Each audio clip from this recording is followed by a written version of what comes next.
अस्सलाम वालेकुम वरहमतुल्लाहि वबरकातुहू। आज हम बात करेंगे एक जिक्र को लेके जो कि कमाल का जादुई जिक्र है। मैं यही कहूंगी कि ये जिक्र बहुत ही आसान भी है आपके लिए और बहुत ही कमाल का जिक्र है।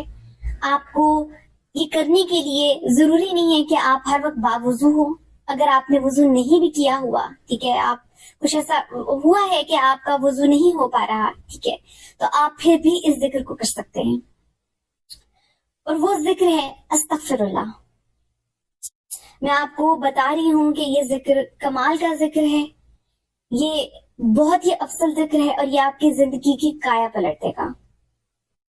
अगर आप अपनी जिंदगी में आसानियां चाहते हैं, आप चाहते हैं कि आपके मसाइल जो चल रहे हैं वो कम हो जाएं या खत्म हो जाएं और आपकी रूह को सुकून मिल जाए, तस्कीन मिल जाए, तो मैं आपको गारंटी के साथ, पूरे वसूख के साथ ये बता रही हूँ कि आपने जिक्र शुरू कर लेना है अस्तगफिरुल्लाह का। अभी आपने इसको करना कैसे है, आप ये कैसे करेंगे, जिक्र कैसे करेंगे, ये मैं आपको अभी बताऊंगी। आपने इसके लिए क्या एहतमाम करना है वो भी मैं आपको बताऊंगी। बहुत आसान है, बहुत लंबे चौड़े चक्करों में भी आपको पढ़ने की बिल्कुल जरूरत नहीं है। लेकिन उससे पहले मैं आपको एक कहानी सुनाऊंगी। वो कहानी है मेरी ही एक जानने वाली बहुत अजीज दोस्त की, जिसकी जिंदगी बहुत मुश्किल गुजर रही थी।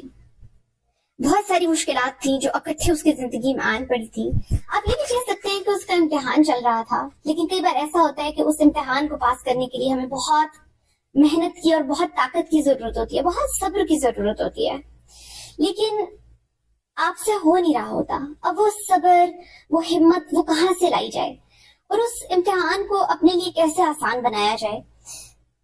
तब ये जिक्र जो है हमारे सामने आया और हमें पता चला कि हमारे सामने ये एक ऐसी चीज है जो अक्सर हमारे जुबान पर आती है, लेकिन हमें ये नहीं मालूम कि अगर हम इसको अपनी जिंदगी का हिस्सा बना लेते हैं, अपने दिन का हिस्सा बना लेते हैं, तो हम इससे किस कदर फायदा हासिल करने वाले हैं। उसने क्या किया, मेरी अजीज दोस्त ने क्या किया कि हमें ये बताया गया कि अगर आप ये जिक्र करते हैं, आप अस्तगफिरुल्लाह पढ़ते हैं, आप चाहे वजू में हैं या नहीं है, आप इसका जिक्र करते रहते हैं, तो आपकी जिंदगी की तमाम मुश्किलात आसानियों में बदल जाएंगी। अगर आप किसी आजमाइश से अल्लाह की तरफ से गुजर रहे हैं, आपके लिए वो आजमाइश आसान हो जाएगी। अल्लाह आपको सब्र दे देगा, आपको हिम्मत ताकत दे देगा, आप उस आजमाइश में पास हो जाएंगे।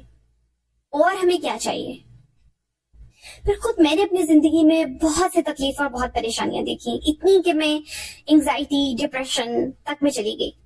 लेकिन फिर मुझे ये पता चला कि अगर मैं इस जिक्र को अपनी जिंदगी का हिस्सा बना लेती हूँ, अपनी जुबान पे इस जिक्र को रखती हूँ, फजूल बातें करने से बेहतर है कि आप इस जिक्र को अपनी जुबान पर रखें, इसे अपने दिन का हिस्सा बना लें।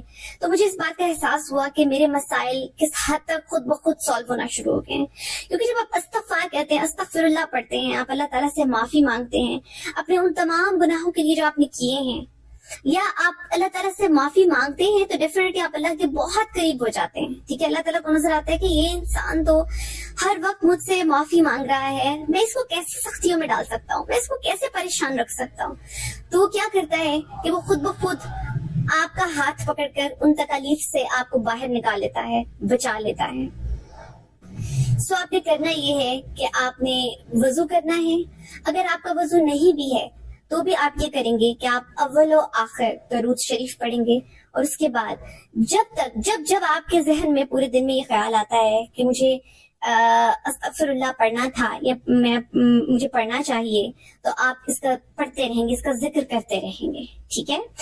और वैसे भी उलमा भी कहते हैं कि जिक्र करने के लिए आपको जरूरी नहीं है कि आप हर वक्त जो है वो वजू में हो। तो अव्वल आखिर आप क्या करेंगे, दरूद शरीफ पढ़ेंगे, उसके बाद आप अस्तगफिरुल्लाह का जिक्र अपनी जुबान पर जारी रखेंगे और आप देखेंगे कि आपको किस कदर फायदा हासिल होगा, आपकी जिंदगी की काया कैसे पलटती है, कैसे सब कुछ आसानियों में बदल जाता है। जज़ाकुल खैर।